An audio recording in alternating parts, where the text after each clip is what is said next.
Welcome to the Revolution Church podcast.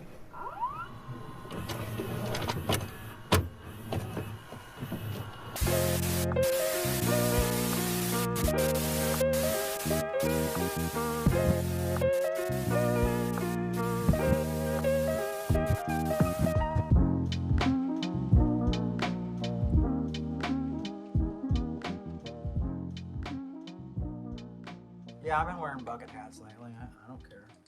I know, it's a trend. It's a trend and I don't care. All right, folks, let's zoom in. So my son has been putting little things up for you to find, little fur balls and little pieces of art that he made in the background. So Milo has got things hidden in the backgrounds for you to find. I don't know if I'm covering any of them, but we'll see. First of all, though, have to make a phone call. Ask Jesus to show up. So this was a prop from the Tammy Faye movie, and the after party they had these laying around, and me and my date at the time, we stole it. But I did send a picture of me on the phone, pretending to talk on the phone to Jessica Chastain to let her know that I took it and would return it if need be. You know, you got to keep an eye on those bakers. Anyhow, I hope you're well.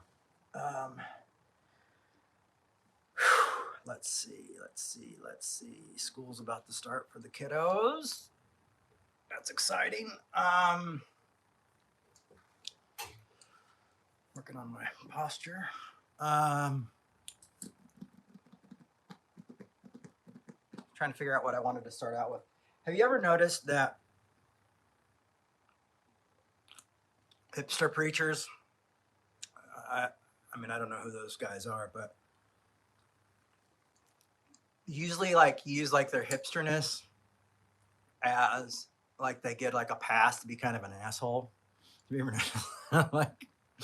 And it's like on either side though. I'm not, you know me, I'm an equal opportunist. So even like the hip, like progressive guys are like, oh yeah, these evangelicals, man, they're grooming the kids in the youth groups, and they're saying all that crazy stuff, and and then you get the other guys who are really hip. And what's funny is the conservative hipsters are always just a little bit off with their fashion, like they just go just a little too far. They just need to take one thing off, and they're all like with their like, I won't say anything because it might you might guess people I'm talking about, but they're all like, woman's made to be in the kitchen. I mean, I'm not here to be popular. I mean, I'm cool as shit, but I'm not, ever notice that? I don't know. So I always be wary of those cool guys. Now me, you might be thinking, well, Jay, isn't that the pot calling the kettle black? Look at you in your very fashionable bucket hat that I'm told is working class in England. Look at you in your fashionable bucket hat and glasses and tattoos, and weren't you like OG? But that's, what you have to realize, I was born cool. So that's the thing is like, so I identify as cool. I was born cool. It was like just kind of happened to me. I had no choice. That wasn't a choice that I made. I was just born with a sense of fashion, not so much cool like an attitude. But what I realized is if you dressed really cool and you were still really nervous, people just thought you were cool because you were quiet, or they thought you were a dick. And that could work if you can get the right people to think that, you're a dick over here, like those people that you don't want to. But unfortunately, that would happen opposite sometimes. I know that when I was in LA, a lot of the guys in the gangs thought I was an asshole. And then finally I was like, I didn't even know you guys thought about me, but I'm glad you do. But I'm just really an insecure, quiet guy. And they'll be like, oh, you're like, so-and-so. And then it was cool. God, I look like I'm going fishing. Like, it's not even cool anymore because I got this, my beard is just falling apart. I'm old, man. It's like I'm on Golden Pond. Like, welcome to Reading Hour with Jay. I caught a big one yesterday at the thing. All right. Enough comedy hour. Hope you guys are doing well. I hope you had a good week. For those who showed up to the Q&A, thank you. I appreciate it. That was a lot of fun. We're going to try to do more of those Q&As often. So I'll also continue to do recommendations and things like that, trying to do more of that just to, you know, just whatever we can do more of, whatever Revolution can do more of, it's what we're going to be trying to do. And if we can help get people to, I want people to find out why these things and what inspires me with these kind of like arguing well concepts and how to do all that kind of stuff. So thank you, Charles. The Q&A was fun. I tried to like not be preachy, but we need more people for more Q&As. I didn't get a whole lot of pushback, I did get tough questions, like almost impossible questions, like, how do you know God's there? Special glasses. I could see God with special glasses.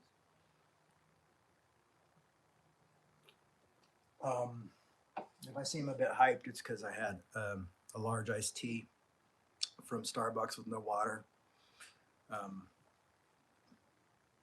I go there because the other coffee shop, that's the independent coffee shop, has a line out the door, and there's just no way I can wait in a line. So, plus I love that lemon loaf. What we're going to talk about today is statistics, or being a statistic. Growing up, they would always be like,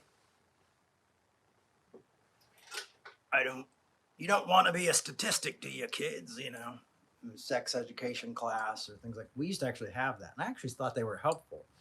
Everybody who's afraid of the sex ed I don't understand. I was, it wasn't like they taught me how to have it, but they taught me how to like be really careful and be really respectful and do that kind of thing. And everybody blushed and seemed healthy. Anyhow, that's another that's another talk. That's Jay's birds and the bees talk, which my 7-year-old, it was like, and 6-year-old, or 8-year-old now, Milo's 8, or asked me like, what are the birds and the bees? And I was like, I'm like texting their mother like, they're asking me about the birds and the bees. So statistics. I wrote down statistic with an unusually large C at the end.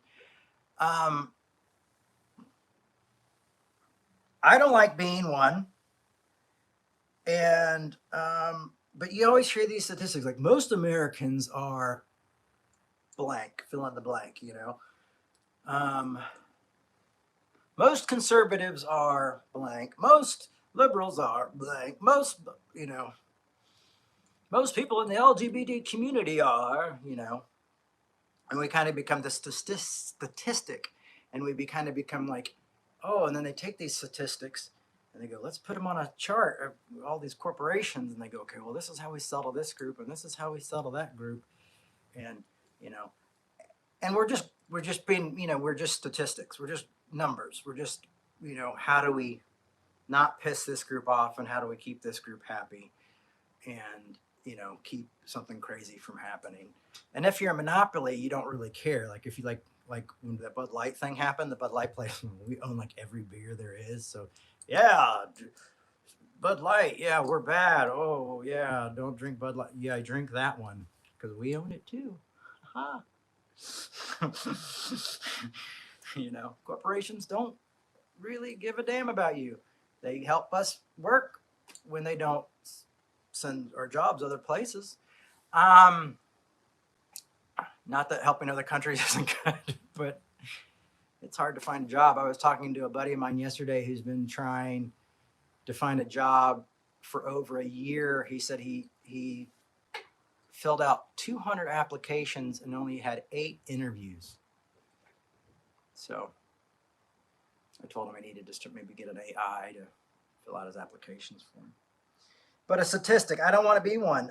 Men in their 40s. I am a statistic, though. Men in their 40s. September, I don't know if you know, is Suicide Awareness Month. And it's very important to me because I tried to take my life 5 years ago. Not something I'm super comfortable talking about, just because I know one day I'm going to have to talk to my kids about it. And I woke up in the hospital. I took a bottle of sleeping pills thinking that that would work, but I blacked out. But my unconscious, I guess, wanted to live. Anyway, so September, last night I was putting up a lot of stuff about Suicide Awareness Month, and people are like, "Are you okay?" and I won't lie, I'm depressed as hell, but no, I am okay. I was just talking about, but men in their 40s are the highest group of people who killing themselves. That's a statistic, and it's a true statistic. And that's the other thing about statistics is they're often very true. And so there is something going on in this country with men, and they don't feel like they belong, or they don't feel like they were able to be who they are. They aren't happy, and they don't want to live anymore. And that's something to think about when we use words and how we think. And when we think in black and white, and we think of the the hierarchy or the patriarchy, and we think about these things, the patriarchy is like 5 white guys and not even probably white guys, probably even like just 10 guys and probably 5 women up in a secret base in space. That's where that's happening. But we all like to use broad brushes, and what we don't realize is that we're hurting each other with our words and with our actions. And when we think like, well, you can't discriminate against that group of people because they're the majority, or like men, and then you realize that men are dying in horrific numbers. So that's something to think about.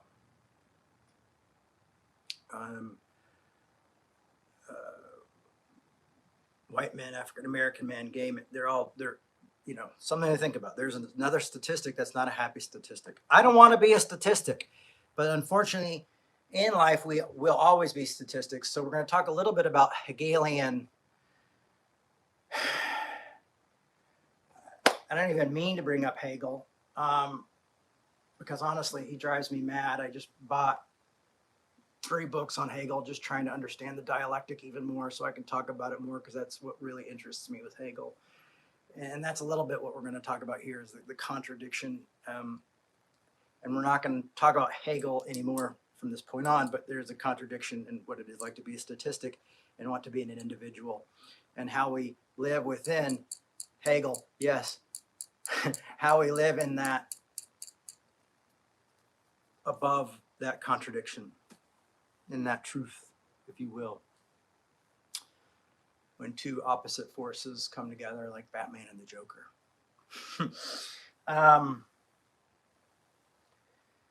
So a statistic, we don't like that. Don't want to be that. But to most, that's all you are. So, that's something we've got to realize. Like, that's what we are. That's what we're seen as. What helps us not be statistics, if you will, or not feel like statistics? And that's what I wanted to talk a little bit about.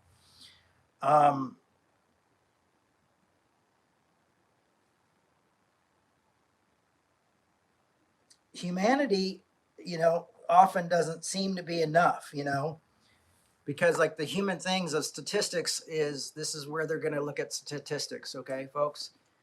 They're going to go like sexuality. Okay, you're filling out any weird list. Yeah, there's even a don't want to answer. Oh, don't want to answer.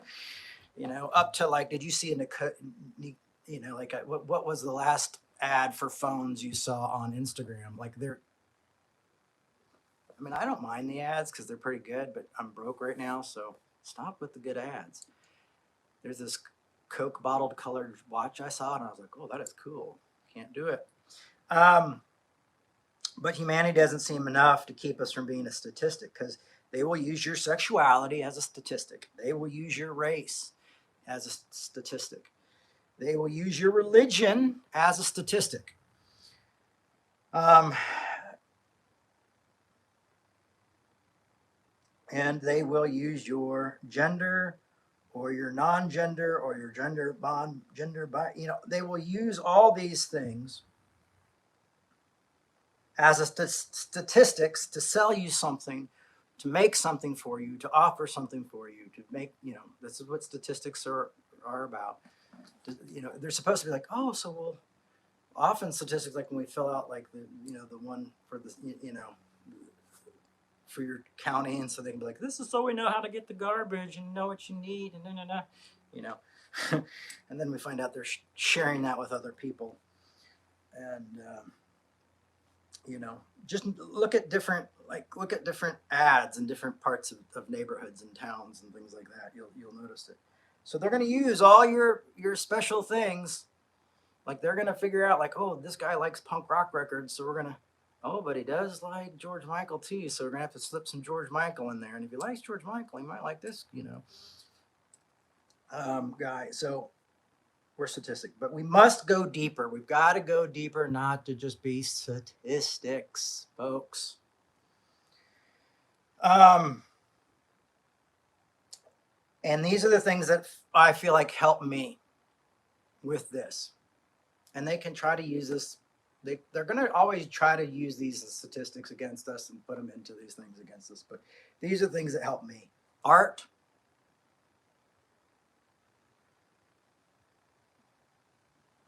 Philosophy. Those are things that help me. Getting into our own traditions, questioning, thinking about our own traditions, questioning our own traditions, questioning our own thoughts and loyalties. Why do my loyalties lay here? Is it because I've been socially, statistically made to think this way? I know I'm not using statistics in the best way, but I just wanted to find one word to use through this whole talk, so I'm just going to be a little bit generous like philosophers are with words, okay?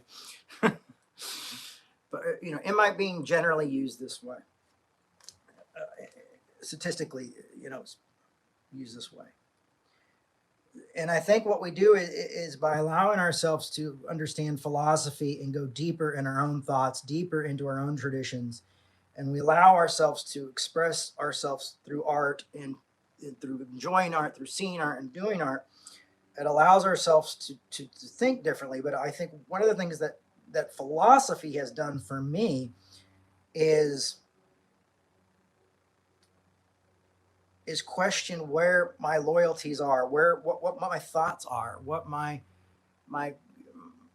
convictions, like really question those and ask myself, are these things that were planted in there? Like a two-party system, like I really bought into that for a really long time. At probably the height of my popularity, I was like just a hard-nosed Democrat, boom, never, barely ever questioned the party. And it wasn't great. It wasn't, but it was, that's how the system worked and got me where it needed to be. Even though but what helped me is I thought I was the odd man out because I was speaking at all these Christian festivals that were all conservatives. And I remember kids finding out that I was a Democrat and they're like, no, I love your book. How could you do that? And all that stuff. So I thought, yeah, I'm pretty edgy. And because I think a little bit different than you do. But I was being manipulated, like a lot of us are manipulated because they use statistics to manipulate us. So philosophy it has encouraged me to think differently. So has psychology, and the unconscious and how I've grown and repeating patterns, even family patterns in my own life. For like right now, I'm 47 years old. I'm at the age when my dad was when he lost PTL and lost Heritage USA and had his scandal and all that kind of stuff and lost everything. I'm not kidding you. Right now, I am in the worst financial situation I've been in years. And it's because, and I'm going like, is this, you have to am I repeating a family process? Am I doing something unconsciously? Am I self-defeating myself? And so you have to question these things and think about these things, or otherwise you're just kind of like a study. You're, oh, well, statistically showing the man in your age, and a father who did this, boom. So I battle against that. And one way I battled against that was by seeing a psychoanalyst. Now I can't see my analyst anymore because I can't afford to see an analyst. And insurance in this country, even though I have it, doesn't pay for it. But it really helped me to reset some of those things. And people go, oh, why do you read Freud? Freud's a freak, or he did cocaine and things like that. But reading Freud and listening to Freud lectures and things like that really helped me understand some of these patterns, some of the things the unconscious is doing, and allowed me to kind of break free from those things. I'm selling a lot of stuff on eBay, and you'll see I've had a lot of compulsive collections over the years. And a lot of the things I realized were coping mechanisms to deal with loss in my life. And as soon as I was able to like kind of let go and realize, oh, this is a coping mechanism, like collecting all these pops, different pops with the different paint color, and that it was, it was a way for me to have control and a way for me to be a coping mechanism, or eating disorder or something like that. I have some control here, even with smoking. Like, I know I'm going to die, but I'm going to die on my own terms. It was kind of these like, and as soon as you realize these are coping mechanisms that are just helping you cope with something, you're able to go like, okay, what am I coping for? What is this coping with? And sometimes it's in our unconscious, so we don't know. So things like seeing a psychoanalyst, seeing an analyst helps us kind of get into that deeper level of going like, oh, my toys were my friends. I didn't feel loved by my parents were so busy, and these were the people, and this is where I feel comfortable, and this is giving me secure. Okay, now I see it, and now the magic's gone.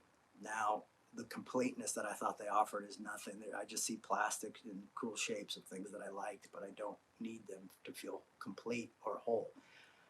That's the trick of capitalism. Is capitalism promises you and finds what you need, and I swear they hire psychologists and things to come in and do ads that will make you feel like, if I just have, like for some people it's like, if I just have that Cadillac, or if I just have the newest car, or if I just have the newest shoes, or I'll feel complete, I'll feel whole.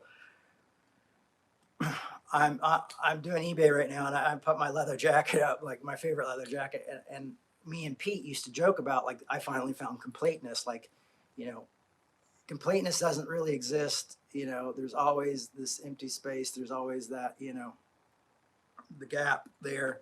There's always the lack. And I'm like, but we always joked about how that jacket was the exception to the rule, and it filled the lack and everything, because that was the jacket I wanted. I don't need anything else. I have the jacket. This is it. There's the jacket. And it was a long going joke for years, that stupid jacket, and about how it filled the lack. And the one exception, even when I saw Todd McGowan speak on it, and then we were talking to Todd afterwards, and Pete and me were like, yeah, except the jacket, So anyway, and so for me, even letting go of the jacket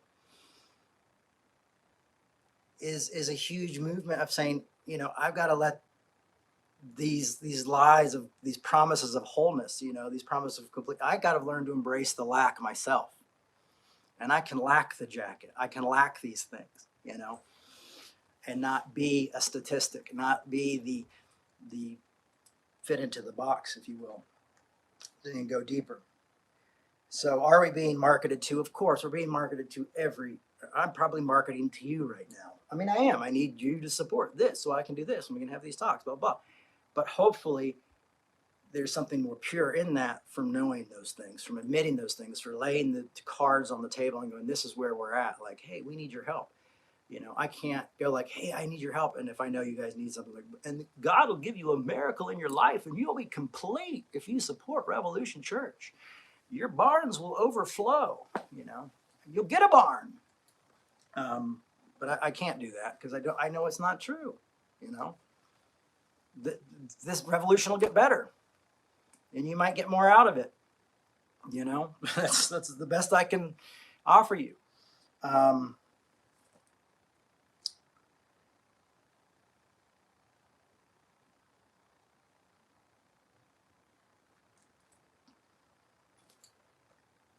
but there's this illusion that we are cared for by our politicians and our corporations. And I think there are some good politicians out there, don't get me wrong. But that's the illusion. But they've spent a lot of time studying statistics to see, what we want to hear. I mean, so that's why we see a lot of like folks on like a lot of promise, like why my healthcare sucks, man. Like I have healthcare and I got a new doctor and I won't be able to see the new doctor until next year, which means I'll have to have and sign up for healthcare again. And hopefully that doctor, but all the politicians, even the ones I voted for, promised me that they were going to help me get universal health care. Healthcare was going to be easier and better, and angels are going to come to my house and just touch me, and I'll be fine, And you don't want that funny line in your glasses? Well, so you have to get 3 different. Like I got to get insurance for my skin and for my eyes and for my teeth, and you got to decide what do you like best about your body that you'd like to keep, and we still have to pay for it, even though we pay taxes. You know what I'm saying? So like, we're lied to, we're sold a bunch of stuff. Statistically, they know how to take advantage of us. And so one of the things we do try to do here at Revolution is expose ourselves to that, right and left. Like, this is an inclusive area. This is an area, and when I say inclusive, it doesn't mean that we won't argue with each other, and then we will disagree with each other. But we are looking for diversity, and we are not just looking for diversity of skin color or diversity of sexuality or diversity of being well, healthy, sick, handicapped, handicapable, whatever.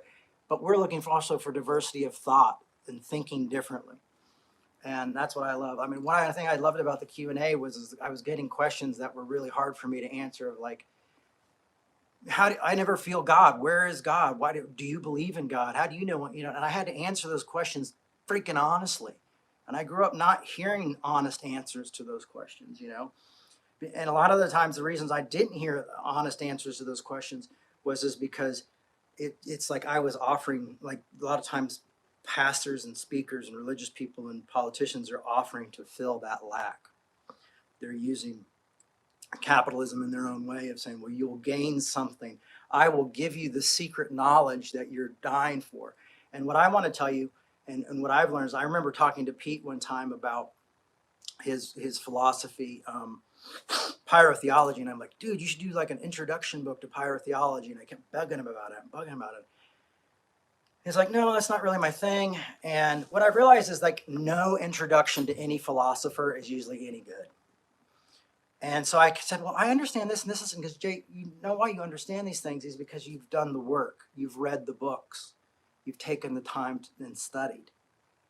There's not always just like this easy answer, There's not this like, buy this pill and it will make you whole. If you get the Amazon plus, then they'll just put the books right into your brain and you'll have it all figured out. You've studied it, you've weighed it, you've dealt with it, and you realize when you're right and you're wrong. So for me, that's like, that's my way of fighting, of being a statistic. And Dr. King, I think did that beautifully as well. And so did Malcolm X. Those are why those guys are like my heroes. It's not that they're my heroes because like, oh, you're liberal and you've got two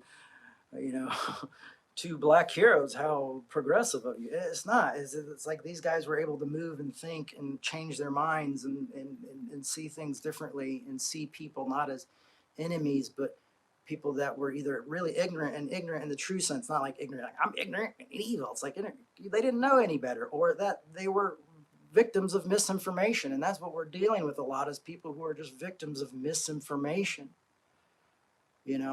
and we can make fun of them. And that's usually what we end up doing. That's when I was talking about the hip pastors, the hip, like, oh, I'm an ex-Christian pastor, or I'm an and like taking the piss out of all these people for not knowing any better, when I'm going like, dude, I don't, it might even be better if you don't share your politics with me. You just share what you've learned with me, because I think what you're offering people, the message is you're educating people and helping them learn to think differently on their own. You don't need to tell them how to think. You can give them the tools to help them learn to think. And that's what we want to do here.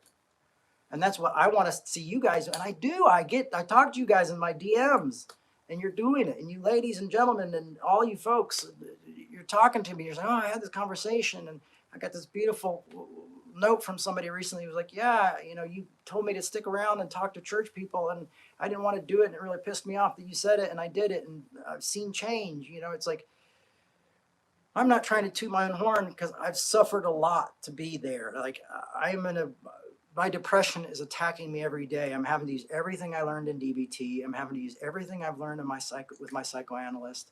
I even called and asked my psychoanalyst a question the other day because I was so worried about something. And he said, listen, come in one session. I won't charge you. Let's just talk it out. I'll do it pro bono this one time. And I was like, thanks. So Tuesday, I'm going to have a free session. Anyway, so there's that illusion that we have that we are free thinkers or that we're radical thinkers. There's this meme of this guy, and they're like, radical thinker who agrees with everything that Hollywood, Hollywood and the media says, and it's like the war in Ukraine. I was like, okay, these people need to be defended, but I don't want any more wars. Like, there's got to be other ways. How can we not figure out ways to have conversations? And you may agree or disagree with me on that. But the point was, I felt like all of a sudden I was being fed, like, you need to believe this, and how you act, how you react to this. The same with COVID. Like, it was like just these lines in the sand that are just ridiculous and no room for nuances. And as you know, revolution loves nuances. We love to disagree, and we love to disagree well, and we love to argue well, which means we also love to try to listen well and grow and change so this doesn't happen. So obviously, like, if I've just said, like, there's a huge group of people killing themselves, and they're all men in their 40s. Next time you have an argument with a man in their 40s, you might want to think about this. Maybe that confident, angry man is so fed up that they really just want to die. And that's why they're angry and they don't feel anything, and they're afraid and they're scared. Like, I'm a statistic right now because I'm living paycheck to paycheck. Not a fun statistic to have. I always like to have a little buffer. Don't have that buffer right now. And it's like, it's scary. And we're all living there. And the reason I share this is not to say, like, oh, poor me, feel sorry for me. What I'm trying to say is, like, this is the reality that we're all living in. And it's a really tough reality. And tearing each other apart is not working. If we learn to ask what are our motivatives? What are our motivations? What are our motives? What scares us? What are we afraid of? And why are we afraid of it? These are questions that are worth asking. And you're probably thinking, what does this have to do with church or the Bible or anything else? I am going to talk a little bit about it, believe it or not, but you're going to have to wait a few more minutes. So, meaning. Where is it? Where is the meaning? It's like asking, where is God? Where is the meaning? So can I share with you? Will you mind if I share with you where I find meaning? And if you do mind, you can just plug your ears and push mute. I'd appreciate it if you still watched. Subscribe and like. My kids are always talking about how YouTubers are like, every time we pretend to do a YouTube video with them, they're always like, and remember, subscribe and like and put on that notification button. So I need to start saying that more. Subscribe, like, and turn on that notification button. That's where I found meaning. No, I don't find meaning there. I do find meaning in my work. I love my work, and that's what I'm going to talk about for a few minutes. I've been doing this for 30 years, highs and lows. So one way I do it is to fight with what little strength I have against society's expectations.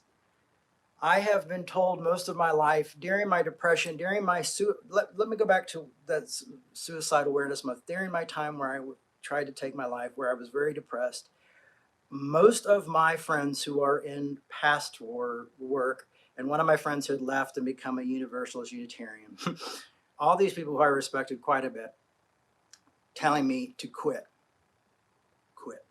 You need to take time off. You need to quit. You need to go do something else. This isn't working anymore. Look at your life. Look at your life. And that's what the church would say usually. I mean, I wouldn't even fit into Assemblies of God because I've been divorced twice. So I'm out there. I'm out in a lot of American denominations for that, and probably worldwide denominations because of that, but I'm under no denomination, so there you go. Um, and it's not like, so I do whatever I want and man, it's great. I find meaning. That's not what I'm saying. What I'm saying is that I had one friend, and as you guys know, Peter Rollins, and is one of my closest friends. And he said, "You're so good at grace. Even if you don't believe the other stuff, I know you believe the grace. Just keep doing it." He's like, "I don't see you getting fulfilled doing something else. You're not trained to do anything else where you can go work at a record store and then you're going to wake up one day, 75 years old, happy that you gave up, and I might be." But he's like, "That's not where I see you." He's like, "Look at what you're doing. Look at what you're reading. Look at the obstacles you've overcome with your learning disabilities and your mental health and all these things. You're just in a dark patch, and quitting isn't going to help at all. So stay focused." So, I mean, literally weeks after I had gotten out of the mental hospital, I'm literally back sitting, speaking. And some of you remember I did an Easter sermon, and all I could talk about was the death of Christ. I said, "There's no room for resurrection in my life right now."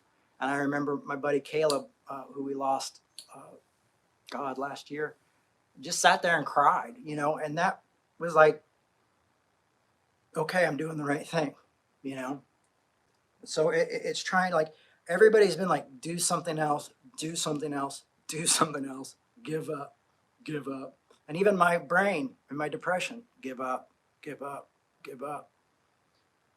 Oh, you're in Seattle now. It's not going to work. It didn't work in Minnesota, so it's not going to work. And I'm just going like, no, this is what I love to do. This is my passion. This is my purpose. This is what I've been called to do. So this is what I'm going to do. And so I don't let society's expectations. I stopped taking polls. I stopped going like. After that, I realized, okay, I got to stick true to myself. And I read that book my mom wrote, "I Got to Be Me," and it really helped a lot. To sticking to what I believe, to sticking to my convictions. Now, yeah, I'm looking for a part-time job right now. Of course, I need to make money, a little more money. I need to do that, blah, blah. I need to get better at raising funds here. Steve always told me that.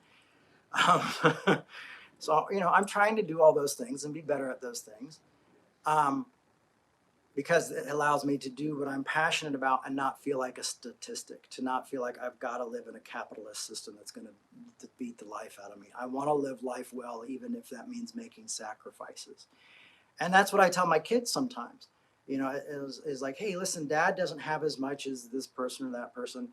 And that's the sacrifice Dad does to follow his heart and to follow his passion. And not everybody's able to do that, I'm like, so there's a give and take, you're always there. There's always going to be, my son was trying to choose between these two toys. And I said, buddy, this is a hard reality is you're going to regret. Which one should I get? Which one am I going to be happiest with? And I'm like, you're going to regret either decision you make. There's not one that's better than the other one. The one that's the best is probably going to be the one that you don't choose. I'm like, that's just part of it. But you know what? A couple of weeks, we might be able to come back down and get that as well. Maybe, maybe not. Well, let's just see. But, you've got to realize that neither one is the magic answer. Neither one is going to offer you completeness and pure happiness. So that's what we did. I'm seeing some really kind words from some of you here, and it really means a lot to me. And it helps. It's encouraging. And I hope that you'll share that with other people so more people can share in this work and what we're doing, because I do believe it's important. And I do believe that I've worked really hard to get where I'm at, and this is where I'm supposed to be. And this is where we're supposed to be.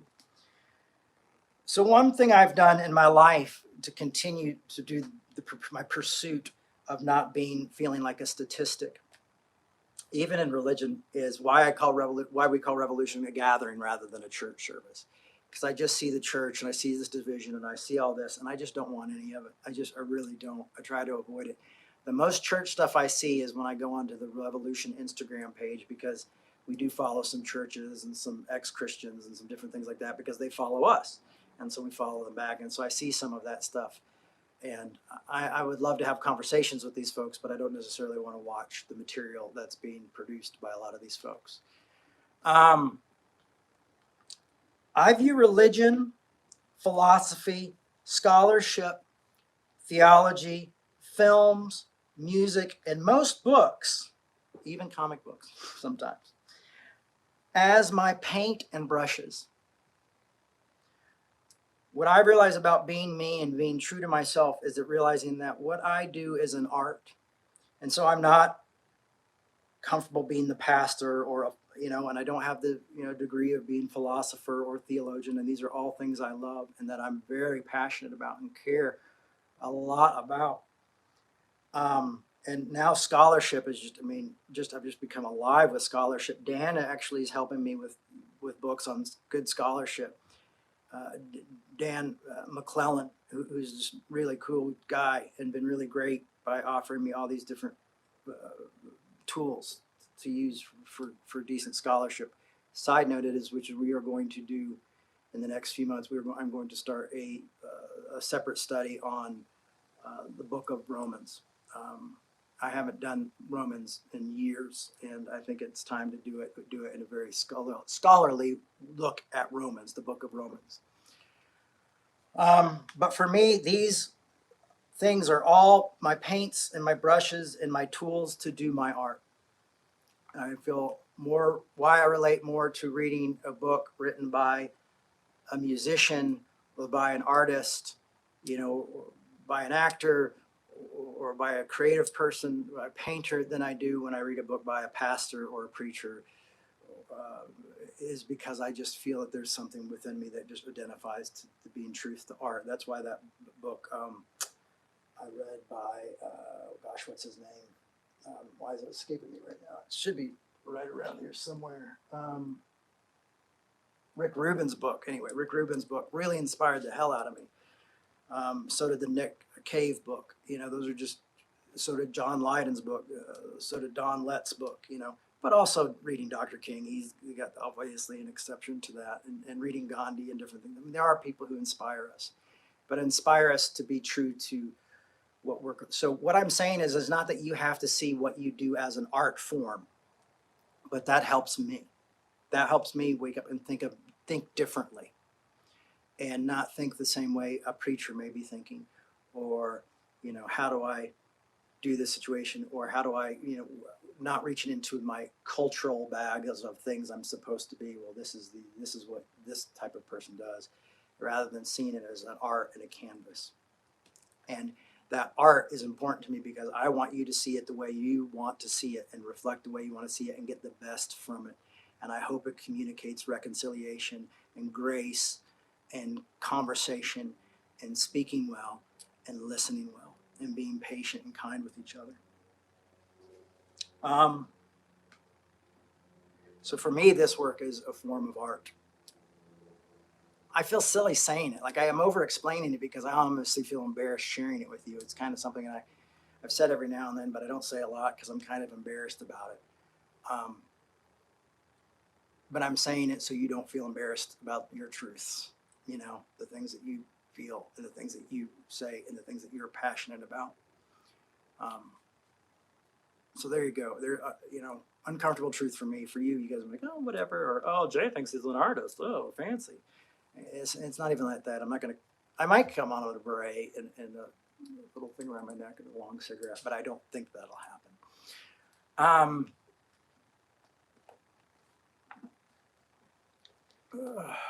More human than human.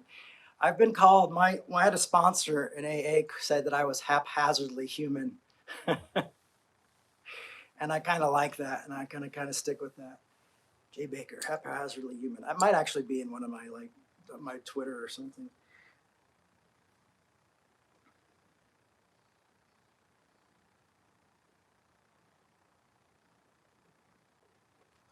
I want from my art to create a community, one community with the least blood spilled as possible. The least resentments, the least blood spilled as possible, and not by being people pleaser, but by speaking the truth, but speaking the truth out of love and kindness, which is really damn hard, folks. It is really tough when you're tired, you're worn out, and you're living life, and you're living life on life's terms. So my hope is that my work allows you to be illuminated and to illuminate. to illuminate that you will be the light in the room. When you love somebody, they become the light in the midst of the darkness. When you fall in love romantically and all of a sudden that person walks in, or when you have your first crush in high school, and you just all of a sudden it's like music comes on and all of a sudden you're kind of floating like a cartoon, you get nervous and feel, and you feel that, I want us to be able to be illuminated, and illuminate others, and also to be that illumination, to see clearer, if you will. So sometimes I'm like, oh, we're not thinking on the same level, and that sounds really kind of judgmental and things like that. It's not meant to be. What it means is that we want to see clear. We want to have a clear way of seeing.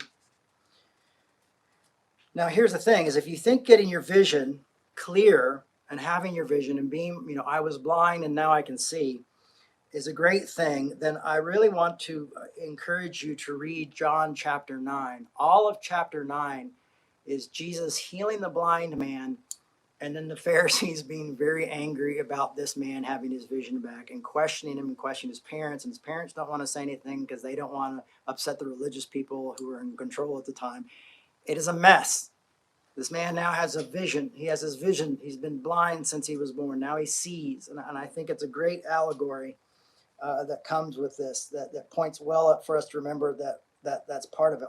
I'd also say arguing well comes in hand at this part as well, and that remembering to listen to when you argue well. But it's a great allegory for having your eyes open by anything, really, having any new thoughts and new visions. But that's I think that allegory, in which I think most of John is, to be honest with you, the book of John is quite fantastical. But that John 9 really kind of hit me with that of, oh, this is what happens when you see things differently, or when you see things for what they are for the first time. And people aren't comfortable with that. And then they want to know, like, well, where did you get this vision? Where did you start to see the thing? They get suspicious, and that's tough. When I talk to my dad, he asks questions and I can tell he's suspicious. He's asking, well, who are these scholars? Who are these philosophers? Who are these theologians you're listening to? Oh, I see your kids. Well, what is this? Enlightenment, yeah, and they're afraid of him. Like, oh, your kids look great. Are they going to a good school? And I know what he means by good school. I know the underlining there, and it's like, it's suspicion, and it's tough to live with that. But why do we do it? Is because grace for me is a funny thing. That's why. Because grace is anarchy. Grace, you can listen to the U2 song. It's on the album All You Can't Leave Behind. It's the last track. It's called Grace. It's worth listening to. And it says, grace makes beauty out of ugly things, and it's that grace. Why am I here right now talking to you? Grace, all I can say, it was grace that I woke up in a blackout when I took an overdose and found someone and said, I overdosed. What should I do? And they called an ambulance, which I don't remember. And I guess they pumped my stomach and I woke up in a hospital. And I never, ever want to go back to a mental hospital again. It's pretty hard stuff. But grace is a funny thing. It's not always easy. I'm at a place where I feel defeated in my life by the system and by myself for not being better at my own work and my own art. I do feel that way right now. So I'm speaking all this to you. It's speaking out of a very pure, broken place, a very honest space. It's even hard for me. I've been trying to figure out how to get the numbers of people on the thing removed, so I don't find I don't try to fill the lack with the numbers there. Like, oh, it was 20 and now it's 11. Oh my God. I have to. What should I say? Blah, blah, blah. Human being human, but you have to have grace for yourself. And you have to trust your work, and you have to trust that your art's being where it should be. But I'm a place, and I wrote this down today, and that's why I'm looking down, reading this to you. I'm at a place where I feel defeated by the system, by the American system and by insurance and by bills and by all these things. And it's tough. And within the past 4 years, my rent's doubled, it's scary. But it's not just the system, because I can't just blame the system. I know I'm part of that too. I'm for not being better at my own work and doing some of the stuff that I know. But it's hard when you're you have a volunteer and that's it. I don't have, because I found in communities when you run churches, a good team is the most valuable thing. It's not the leader, it's really the team, and the team is important because everybody plays a role that keeps the things rolling. And when you have a team of really 2-3 people, it's a little bit tougher to do. I'm not gonna lie. Some people are like, oh, that's so. I posted this thing about difference between bravery and having wealth. Like, oh, that's so brave of you to do that. Well, you moved all the way across country and you did that. If you have the finances, it's not as brave. It's just the decision. It's when you're having to make these sacrifices. So it's tough. But grace compels me. I always think Christ compels you from the Exorcist. Grace compels me. Grace hopefully will compel you. Grace, like I said, is a funny thing. To keep me going beyond success or failure, beyond what the depressive thoughts may say. That's a great thing about going to therapy and things like that, is you realize in dialectic behavioral therapy is that thoughts are just thoughts. They're like clouds or like a leaf floating on the water, and you can let them go by. You can choose to connect to them or to let them go. And in my depression is just a liar. That's why are all these men killing themselves and dying, is because they feel like there's no hope and their life isn't worth living anymore. And it really is a lie. And I found that to be a lie because I woke up in a hospital and I lived a better life. And I became more comfortable being who I am in my own skin. And I have amazing children. And I want to do whatever I have to do to be able to be a good father to my kids. I want to do whatever I have to do to be able to share hope and grace with you.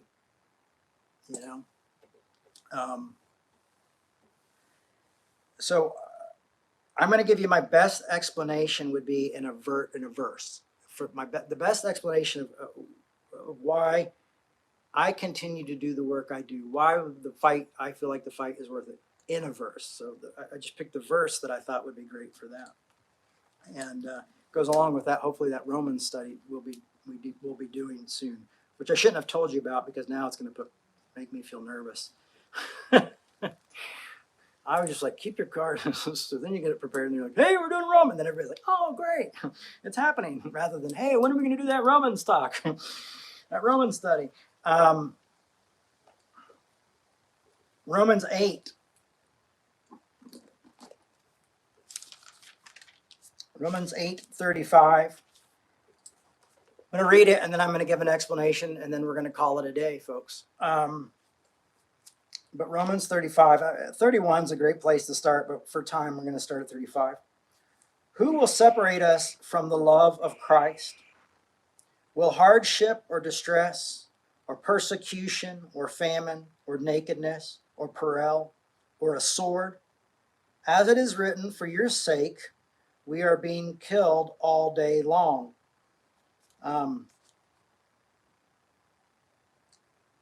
How many times have we heard that used out of context? And I hopefully trying to use that in the best context I can right now. We're accounted as sheep to be slaughtered. No, in all things, and my mom always loved this verse too. No, in all things, we are more than conquerors through him who loved us. And we never know the battle people are fighting, so we never know. Like some people who are more than conquerors got up and took a shower today and got out of bed, maybe took a walk to the store. No, in all things we are more than conquerors through him who loved us. For I am convinced, and this is the Apostle Paul saying this, for I am convinced that neither death nor life, nor angels, nor rulers, nor things present or things to come, nor powers, nor height, nor depth. I mean, if you look at this in a psychological way, like psychology, and think about the past, like depressed about the past or anxious about the future. This is really, Paul was very into that. He kind of understood the unconscious when he talks about, I do the things I want, but I don't do the things I want, but I try. I love Camus. No, in all these things, we are more than conquerors through him who loved us. For I am convinced that neither death nor life, nor angels nor rulers, nor things present nor things to come, nor powers, nor height, nor depth, nor anything else in all creation will be able to separate us from the love of God in Christ Jesus our Lord. In the New Living Version, it says not even the gates of hell. I've always liked that part, but that's not relevant to what we're talking about right now. Now, why is this for me? And this was the explanation I wrote down for you guys, so I would remember. For me, this just is. Maybe my mom brainwashed me growing up with religion, but for me, it just is. It's not believing it or not believing it. It just is. It is being as being, or it is being is being. It just being as being. And this week I was reading Tillich about the ground of being, and I finally grasped that concept, and it blew my mind really what the ground of being is when he refers to God as the ground of being. And it really shook me, and it's taken me days. I'm still processing it. But for me, this neither death nor life nor angels nor rulers nor things present nor things to come, no power nor height, is just the truth. It just is. It's not even, I'm not going to say it's a lie or it's the truth. It just is for me. And that's what drives me, is that was embedded in me by the love of my mother, and by the concept of grace, and by my continued studies into humanity, of all the horrificness I've seen, losing people I love and deeply care about, seeing suffering. Those are still things that keep me there, and suffering myself. I was diagnosed with something called double depression, and still that's keeps me here with you doing the work of revolution. And so I hope this encourages you to say, I'm not going to be a statistic. I'm not going to just be a way for people to figure out how to promise me things or sell me things or promise me wholeness or completeness, because I know that there's no such thing, and that I have to learn to embrace the lack. And that's grace. Grace gives you that. And grace says, I read that and I go, okay, I've got the lack, and I can still live by embracing the lack no matter what. And so that's, I guess I'm asking you to get a little philosophical and a little spiritual there, and to experience the art with me. But it's an art that breeds life, not only to ourselves and not only to the listeners, but to those that we encounter and have experiences with in everyday life. So thank you very much. And in honor of Steve, who I will be at his memorial in a couple weeks in Los Angeles, and I'm looking forward to seeing some of his friends. But in honor of Steve, who always was on me about making sure I raise funds, Revolution needs your support. We need your support more now than ever, and I know we're all going through it. Telling people about what we do here, sharing it, liking it, following it, putting on the little alarm bell on YouTube, the reminders and all that really do help a lot. But finances help us a lot, help us get where we need to be. And I hope that one day maybe we can find like a group of, a group that will maybe help support the work that we do, so we can do more and be stronger and better at this and get this word out there even more. But it is only possible through your giving. One of the things that one of my staff members before always made sure I had everybody's addresses and stuff so I could write thank you letters. And now we're all doing, Venmo and PayPal. And it's been all email stuff, and I have not been great at that. So we're going to try to get better at communicating with the folks who give through email and things like that. I don't have a computer right now. We had got one, but unfortunately, a friend of mine with addiction took that. And so we don't have it right now. We don't have a computer. I have a phone. And I'm trying to do all that on phone right now. But we do appreciate and are grateful for your support. And I want this to be better. I want it to be a better place. I want this to be, I want to have this conversation with more people. So when we do Q&As, we can have really great Q&As and do all those stuff. And that's the future. But anyhow, let's just work harder and not be in statistics. And have a great week. I will see you. I'm losing my voice because I'm preaching the gospel. I had to sacrifice my voice today. I will see you all next week. Thank you so much. Much grace with you all. Bye.